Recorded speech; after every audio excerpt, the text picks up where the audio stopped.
Hello viewers, आज बात करते हैं एक बहुत ही ख़ास मर्ज़ के बारे में। इनफैक्ट ये मर्ज़ एक अलामत है दूसरे असबाब की। बहुत सारी रिक्वेस्ट्स भी थी, ख़ुद भी सोच रहे थे हम इस बारे में। तो आज बात करते हैं इंसोम्निया के बारे में। इंसोम्निया यानी अनिद्रा या जागते रहना, जागना, बेदारी, बेख्वाबी, सहर, नींद नहीं आना, स्लीपलेसनेस, ऐसे ही और भी कई लफ्ज़ों से जाना जाता है इस मर्ज़ को। इस प्रॉब्लम में कोई भी शख्स रातों को जागता रहता है, उसको नींद नहीं आती है। दिन में जागना चूंकि कोई मर्ज़ नहीं है, बल्कि ये ज़रूरी है, अच्छी बात है, सेहत की निशानी है। इसलिए जब कोई शख्स रात में जागता है तो ये एक प्रॉब्लम होती है। सहर का मतलब होता है जागना, विजिल, एक्टिव रहना। इसी तरह से यूनानी में असल में 3 लफ्ज़ इस्तेमाल किए जाते हैं इस प्रॉब्लम को बयान करने के लिए। एक उरक, एक यक़ज़ा और एक सहर। तो सहर विजिलेंस को कहते हैं, जागने को कहते हैं। यक़ज़ा भी जागने को कहते हैं जबकि दिन में जागा जाए, बेदारी इनफैक्ट। और उरक कहते हैं जब रात में जागा जाए, नींद नहीं आए। हालांकि इन सब को दिन में जागने के लिए भी इस्तेमाल करते हैं और रात में जागने के लिए। तो एज ए होल इन तीनों जो वर्ड्स हैं उनको हम इंसोम्निया के लिए इस्तेमाल करते हैं। सोने का मतलब होता है दिमाग और जिस्म का सुकून में होना, इनएक्टिव होना। जबकि जागने का मतलब होता है दिमाग और जिस्म का एक्टिव होना, किसी काम को करने की सलाहियत रखना या काम करते रहना। अब अगर किसी शख्स को रात में नींद नहीं आती है और वो एक्टिव है, तो वो इसलिए कि या तो वो बेकार के काम कर रहा है, फालतू के काम कर रहा है जो कि उसको नहीं करने थे, या कि अगर नींद आ जाए तो वो उन कामों को नहीं करेगा, इसलिए, या फिर वो पड़ा हुआ करवट बदलता रहता है। तो जब कोई शख्स सोना चाहता है, सोने का टाइम है लेकिन नींद नहीं आती है, तो वो अनिद्रा है।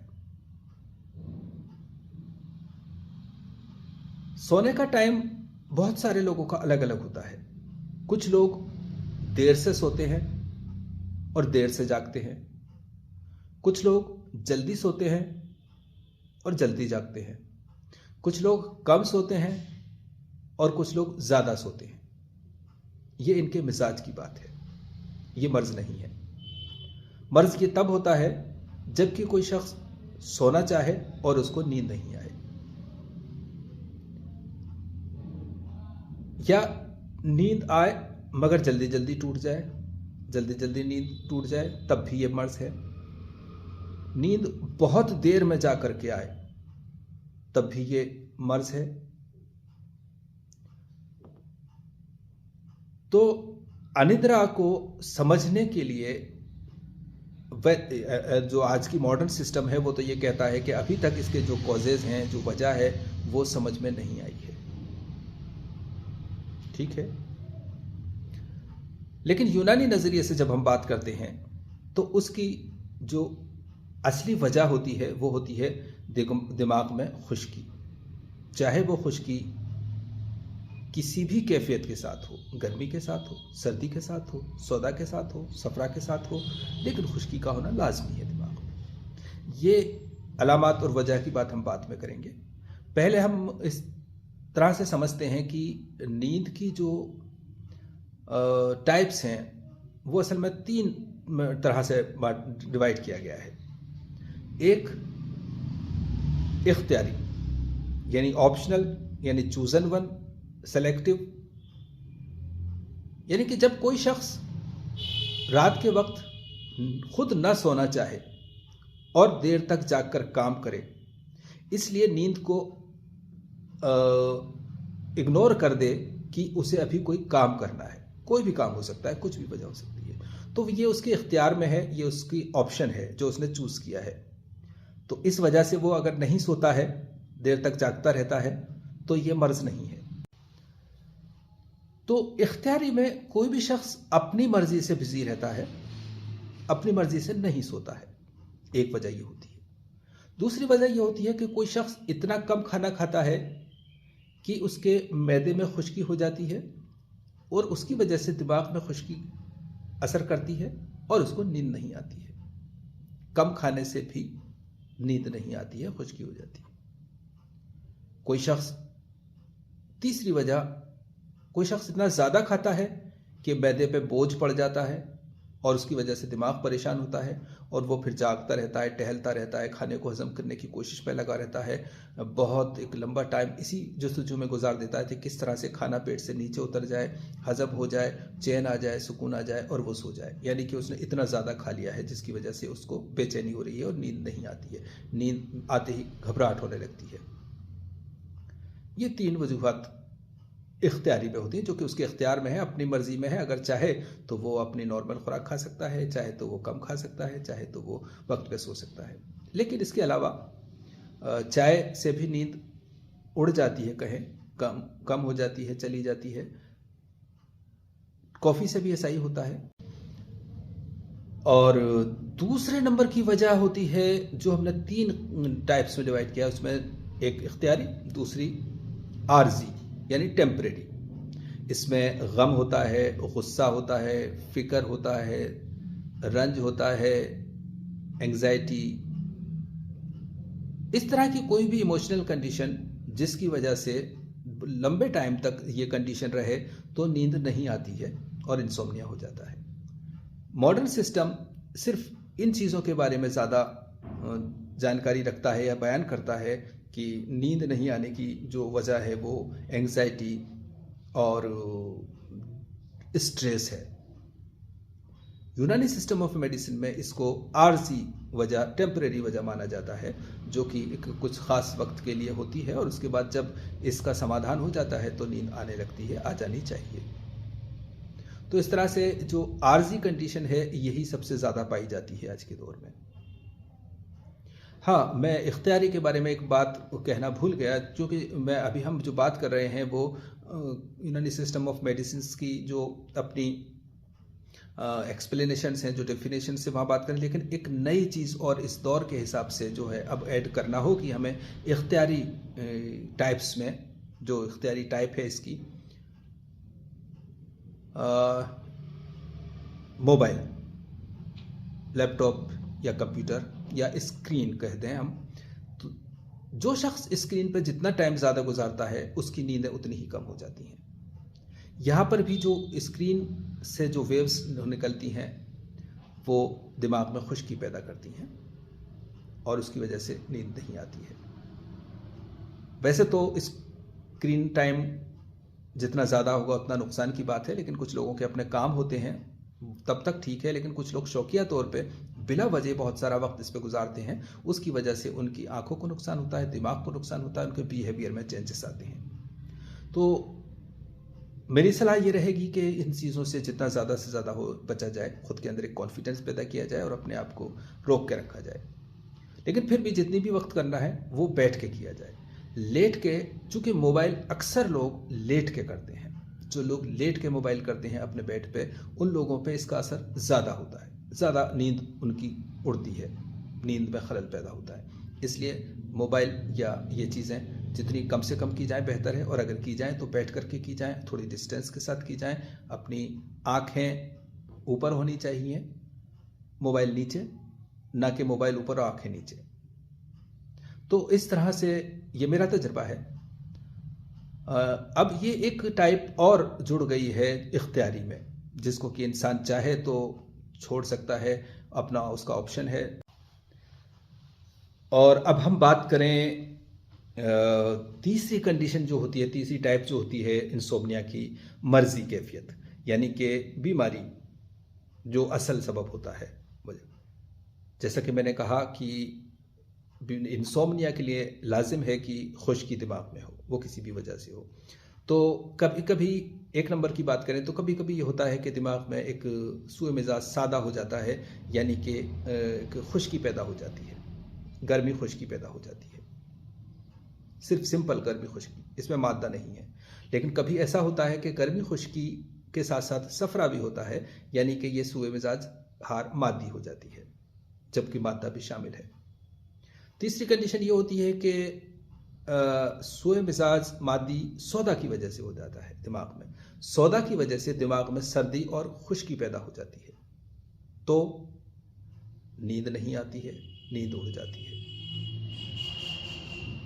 एक वजह यह होती है कि दिमाग में बलगम शोर पैदा हो जाता है, उसकी वजह से दिमाग में एक खुश्की पैदा हो जाती है। हालांकि यहाँ पे बलगम की शमूलियत रहती है, भारीपन रहता है, लेकिन फिर भी चूंकि इस बलगम में सफरा शामिल है, इसीलिए इसमें खुश्की रहेगी और इसकी वजह से बेचैनी रहेगी और नींद उड़ जाएगी। तो इस तरह से इन वजूहात की वजह से, हालांकि जुनून है, माली खोलिया है, एंग्जाइटी और इस तरह की कोई दूसरी मर्जी कंडीशंस भी हैं जिनमें कि नींद नहीं आती है, लेकिन वो उस मर्ज की वजह से है, तो उसको उस तरह से इतना इसके जुमरे में नहीं रखते हैं। वहाँ पे नींद का नहीं बल्कि मर्ज का इलाज किया जाता है। यहाँ पे जो नींद की वजह है दिमाग की, उसका इलाज किया जाता है। अब हम यहाँ पर अलामात की बात करें और डायग्नोसिस की बात करें तो देखेंगे कि अगर इंसोम्निया, हालांकि इसको बयान करने से पहले जहन में आ रही है बात कि इंसोम्निया की जो दूसरी और वजूहात हैं, बीमारी की शक्ल में वो स्टोमक की कोई बीमारी हो सकती है, लीवर की कोई बीमारी हो सकती है, स्प्लीन की कोई बीमारी हो सकती है, इनकी वजह से भी नींद उड़ जाती है। इसलिए हमेशा ही नींद का नहीं आने का पेशेंट आए तो हम इस तरह से सोचें गर्मी खुश्की के बारे में, ऐसा नहीं है, दूसरी तरफ ध्यान देना चाहिए। बहरहाल हम जब इसकी अलामात के बारे में बात करेंगे तो अगर किसी पेशेंट के दिमाग में सिर्फ सूए मिजाज सादा हार हुआ है, सिर्फ गर्मी खुश्की हुई है, तो जो गर्मी की अलामात हैं वो पाई जाएंगी, जैसे कि आँखों में खुश्की होगी, नाक में खुश्की होगी और सर में हल्कापन होगा और यहाँ पर जलन नहीं होगी। देखने की बात है, समझने की बात है सादा और मादी में कि यहाँ पर जो गर्मी की अलामात हैं, आँखों में खुश्की हो जाना, ज़ुबान का खुश्क होना, मुंह का खुश्क होना और नथुना का खुश्क होना, नॉस्ट्रिल्स की में ड्राइनेस होना, ये पाई जाएगी। सर में हल्कापन पाया जाएगा। लेकिन अगर इसके साथ सफरा है तो वहाँ पर ये सब अलामत तो होंगी ही, इसके अलावा सर में जलन भी पाई जाएगी और प्यास की ज़्यादती होगी। अगर ये है तो फिर इसका मतलब अब अगर इन दो वजूहात के अलावा तीसरी वजह अगर सौदा है तो सौदा के साथ साथ आँखों में नीलापन पाया जाएगा, चेहरे पे स्याही माइल पाया जाएगा, नींद में ख्वाब आएंगे अगर सोता है थोड़ी देर के लिए तो, और हर वक्त थिंकिंग और थॉट्स चलते रहेंगे, बेचैनी घबराहट रहेगी, पेशाब में भी कदूरत यानी कि गदलापन या स्याही माइल हो सकता है, ये कंडीशंस उसमें पाई जाएंगी। और अगर बलगम शोर है तो उसको देखने की बात है, चूंकि यहाँ लफ्ज़ बलगम आ रहा है तो बलगम की जो अलामात होती हैं उसमें गीलापन हमेशा शामिल होगा, चाहे जलन हो। तो नथने जहाँ सफरा में खुश्क थे यहाँ पे गीले होंगे, नाक में थोड़ा बहुत गीलापन रहेगा, आंखों में गीलापन रहेगा और नींद नहीं आएगी, लेकिन फिर भी थोड़ी बहुत नींद आ जाती है। कभी कभी थोड़ी देर के थोड़ी नींद आ जाती है, फिर नींद नहीं आती है, फिर उठ जाती है। इस तरह की कंडीशन इसमें पाई जाएगी। प्यास कम हो। और हाँ, चूंकि आपको जानना चाहिए कि जब भी बलगम का की कोई अलामत पेश आएगी दिमाग से रिलेटेड तो सर में भारीपन होगा, क्योंकि बलगम एक भारी चीज़ है। तो वो जब दिमाग में होगी तो सर में भारीपन का एहसास होगा, फील होगा, इसलिए एक की अलामत भी पाई जाएगी। अब हम बात करते हैं इलाज के बारे में। तो अब अगर हम फाइनली इलाज के बारे में बात करें तो इलाज कुछ तदबीरों से किया जाता है, कुछ दवाओं से। तदबीर पहले के ज़माने में अपनाई जाती थी, अब शायद इतना पॉसिबल नहीं है, लेकिन अगर हो सके तो कि अगर बहुत क्रॉनिक केस है और दवाएं फ़िलहाल नहीं दी जा रही हैं, तो ऐसे केस को पेशेंट को खड़ा करके या कम से कम बैठा करके और ऐसी कहानियाँ सुनाई जाती हैं। ये कुछ लोगों के घर में करने की एक चीज़ है, लेकिन अगर इससे काम होता है तो वो ज़्यादा बेहतर होता है। ये एक तरह से स्लीप सेंटर को नेचुरली स्टिमुलेट करने का प्रोग्राम है।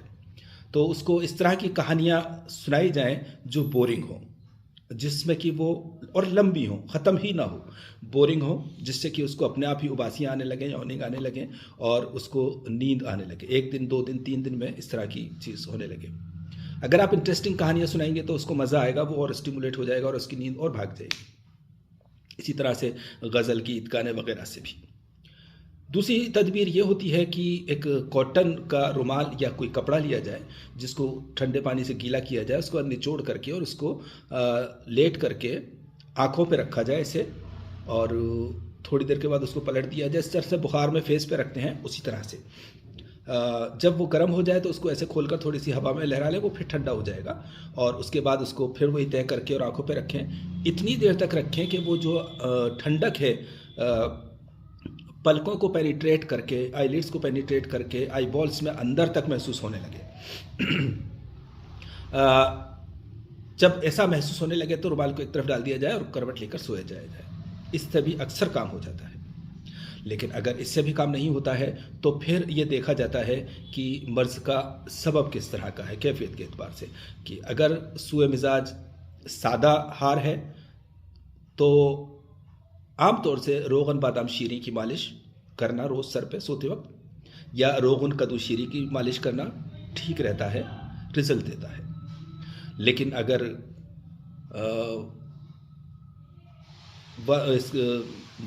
जो मिजाज में सफरावियत शामिल है, यानी कि सूए मिजाज हार में सफरा भी शामिल है, तो जैसा कि हमने कहा उसको एक बार फिर से देखा जाए सफरा की अलामत में, तो फिर हम रोगन कद्दू के साथ रोगन काहू या रोगन गुल बनफशा भी शामिल करते हैं। अलग अलग भी लगा सकते हैं, साथ में भी शामिल कर सकते हैं।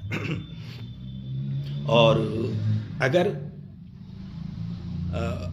ये चीज़ समझ में नहीं आती है तो रोगन लबूब सबा एक बहुत ही अच्छा रोगन है नींद लाने के लिए, सर पे मालिश करने के लिए। कनपट्टी में सामने मालिश किया जाए और सर पे भी मालिश की जाए और नाकों में डाला जाए, नाक के नॉस्ट्रिल्स में उसकी कुछ ड्रॉप्स डाले जाए या ऐसे लेकर के अंदर ले लिया जाए। ये तरकीब बहुत कारामद है सोते वक्त करने के लिए। ये तेल से आमतौर से, हालांकि दूसरे तेल भी और होते हैं जो इस तरह के में मदद करते हैं, लेकिन ये रोगन बादाम, रोगन कद्दू, रोगन लबूब सबा बेहतरीन ऑयल्स हैं। बस शर्त यही है कि ओरिजिनल होने चाहिए, बिल्कुल प्योर होने चाहिए। अब इसके साथ कभी कभी ये होता है कि ज़रूरत होती है तो असरॉल या सर्पगंधा की गोली, आप सर्पगंधा की वीडियो को देखें, वहाँ पे ज़्यादा डिटेल डिस्क्रिप्शन मिलेगा इसका।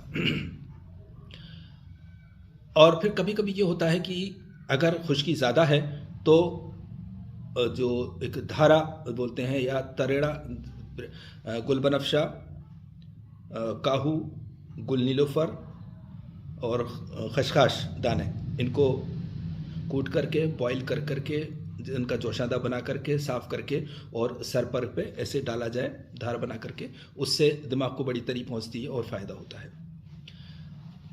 इसके अलावा एक खमीरा बनफशा बेहतरीन चीज़ है दिमाग की तरी पैदा करने के लिए। जबकि दिमाग में जलन हो रही हो, सफरा का गलबा हो, तो खमीरा बनफशा सुबह दिया जाए या रात को दिया जाए, बहुत अच्छे रिजल्ट देता है। लेकिन अगर मसला सौदा का है तो फिर हमें सौदा का एक मुंजिस जो होता है वो देना होगा, और मुंजिस देने के बाद दिमाग की तक़वियत के लिए खमीरा गाउज़वा जदवा रूसली वाला या खमीरा गाउज़वा सादा कुछ दिनों तक देना होगा। बीच बीच में कभी ज़रूरत पड़े तो जो असरॉल की गोली है वो दे सकते हैं। और अगर सफरा का ज़्यादा गलबा है तो सफरा का नुचूस देना होगा। अगर बलगम शोर, जैसा कि हमने कहा एक बार फिर से देखा जाए, तो फिर बलगम शोर का नुचूस देना होगा। और ऐसे केस में जवारिस जालिनूस या जालिनूस के साथ साथ कोई भी फौलाद की एक कोई मुरक्कब, कोई टैबलेट दी जाए। तो यहाँ देखने की बात यह है कि हम जो इलाज कर रहे हैं वो हम जो स्लीपिंग सेंटर है उसको सप्रेस करने के लिए नहीं कर रहे हैं कि आज अभी सप्रेस हो जाए और नींद आ जाए, कल फिर वही स्टिमुलेट हो जाएगा, ऑन हो जाएगा। बल्कि हम ये कर रहे हैं कि जो चीज़, जो वजह उस सेंटर को डिस्टर्ब कर रखा है, उस चीज़ को हम वहाँ से ख़त्म कर दें। और ये एक हकीकत है, चाहे आने वाले वक्तों में इसकी रिसर्च होगी और कोई ना कोई सब्सटेंस निकाला जाएगा कि ये सब्सटेंस है जो इसको स्टिमुलेट करता है या सप्रेस करता है, नाम उसका कुछ भी हो सकता है, लेकिन यहाँ पर खुश्की होती है, चाहे वो सौदा की वजह से खुश्की हो, गर्मी की वजह से हो, सफ़रा की वजह से हो, या बलगम शोर की वजह से हो। दिमाग में जब खुश्की आती है तो नींद नहीं आती है, नींद डिस्टर्ब हो जाती है, बेदारी होती है। तो इस तरह से नींद सर में की जो ऑयल्स की मसाज है वो एक बेहतरीन तरीक़ा है ऐसे लोगों के लिए। बाकी दवाएं भी